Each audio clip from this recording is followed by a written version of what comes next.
Assalamualaikum warahmatullahi wabarakatuh. Innal hamdalillah nahmaduhu wa nasta'inuhu wa nastaghfiruh wa na'udzu billahi min syururi anfusina wa min sayyiati a'malina may yahdihillahu fala mudhillalah wa may yudlilhu fala hadiyalah. Asyhadu an la ilaha illallah wahdahu la syarikalah wa asyhadu anna Muhammadan abduhu wa rasuluhu la nabiyya ba'dah. Allahumma sholli ala Muhammad wa ala ali Muhammad. Ya ayyuhalladzina amanu in tattaqullaha yaj'al lakum furqana wa yukaffir ankum sayyi'atikum wa yaghfir lakum wallahu dzul fadlil azim. Hadirin jamaah salat Isya rahimakumullah, puji serta syukur tidak bosan-bosannya kita panjatkan hanya kehadirat Allah Subhanahu wa taala, karena atas perkenannya, atas pertolongannya kita mampu melangkahkan kaki untuk beribadah kepadanya. Semoga apa yang kita usahakan mendapatkan ridho dari Allah Subhanahu wa taala. Amin. Salawat serta salam semoga tetap tercurah kepada Rasulullah Muhammad sallallahu alaihi wasallam, keluarga beliau, para sahabat, tabi'in, dan seluruh umatnya yang setia, yang istiqomah hingga akhir zaman. Hadirin rahimahumullah, Allah berfirman, ya ayyuhalladzina amanu, wahai orang-orang yang benar-benar beriman, in tattaqullaha, jika kalian benar-benar bertakwa, yaj'al lakum furqana, maka Allah akan berikan cahaya pembeda, furqan, yang bisa membedakan antara yang hak dan yang batil. Wa yukaffir ankum sayyi'atikum wa yaghfir lakum, dan Allah akan yukafir ankum sayyi'atikum, akan menutupi segala kesalahan-kesalahan kalian, wa yaghfir lakum, dan juga akan mengampuni akan dosa-dosa kalian. Wallahu dzul fadlil azim, dan Allah yang memiliki karunia yang amat sangat agung.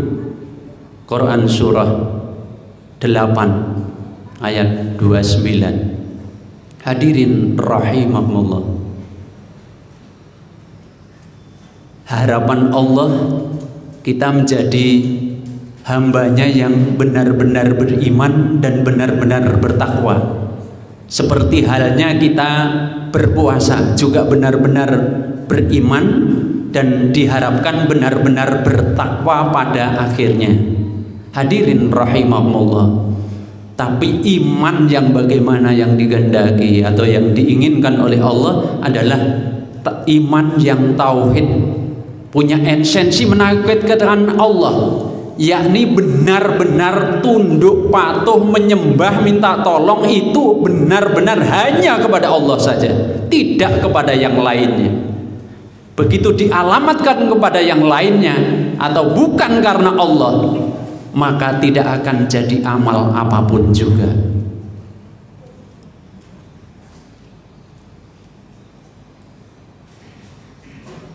Kita tahu bahwa apa yang ada di sisi kita itu pada akhirnya akan lenyap. Bisa kita lihat di Quran surah 16 ayat 96. Ma'indakum yanfadu, apa yang ada di sisi kalian itu akan lenyap, akan hilang.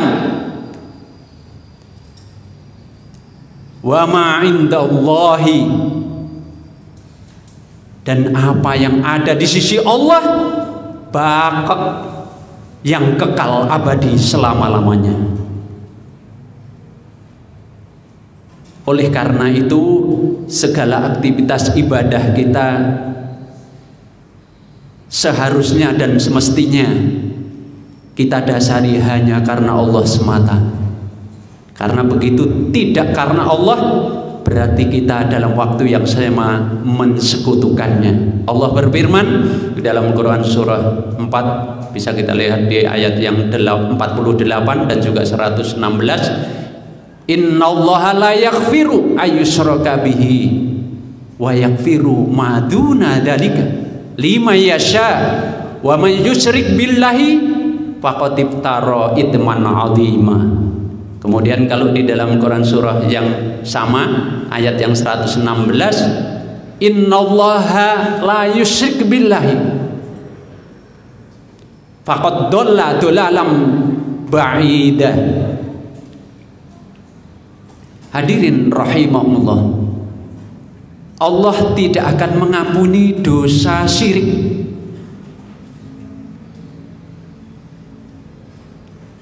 Innallaha la yaghfiru ayyushraka bihi wa yaghfiru ma duna dzalika, dan Allah akan mengampuni dosa selain syirik.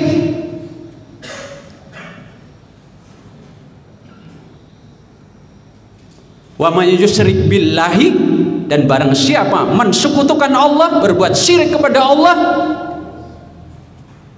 itsman 'azima, mereka benar-benar telah berbuat dosa yang amat sangat besar.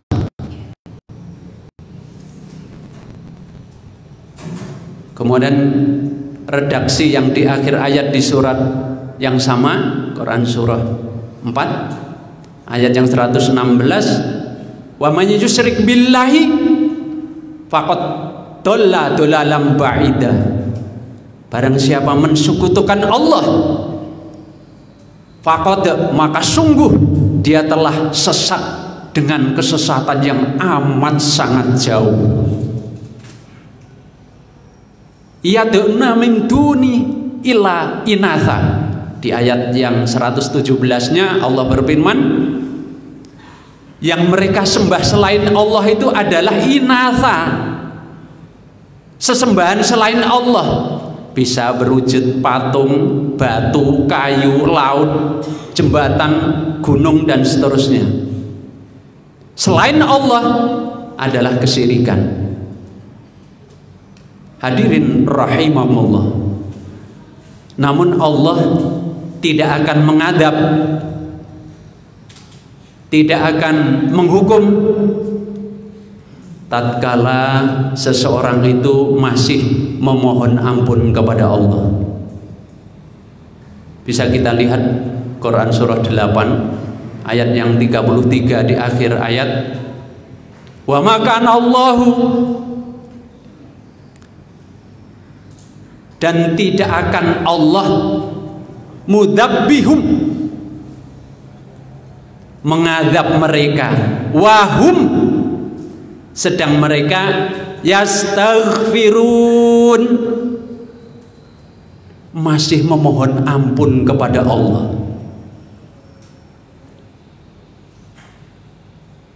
Bahkan peristiwa dalam ayat ini, sebelum ayat 33 ini, di ayat yang 32-nya pernyataan Allah yang masuk di dalam Al-Quran, atau Allah masukkan dalam Al-Quran, ini peristiwa atau doanya atau pernyataannya orang musyrik Mekah pada waktu itu. Apa perkataannya? Kalau Al-Quran ini benar dari Engkau, wahai Allah, turunkan azab hujan batu sekarang juga. Itu permintaan orang musyrik Mekah waktu itu. Nah sekarang yang sudah zaman era modern, masih ada yang menyembah selain Allah, berarti tidak jauh berbeda. Masih ada yang melarung sesaji, masih ada yang bikin sesaji untuk jembatan dan seterusnya, berarti tidak jauh berbeda dengan kemusyrikan pada zaman Rasulullah. Namun Allah berfirman tatkala waktu itu orang musyrik tidak diadab langsung sama Allah karena di situ masih ada Rasulullah Muhammad SAW. Hadirin rahimakumullah. Oleh karena itu mari memanfaatkan sisa-sisa hidup kita, karena kita belum atau tidak ada jaminan bahwa pasti ketemu Ramadan yang akan datang. Oleh karenanya mari kita manfaatkan momentum mohon ampun kepada Allah sebelum kematian datang. Demikian yang bisa saya sampaikan, mohon maaf atas segala kekhilafan. Assalamualaikum warahmatullahi wabarakatuh.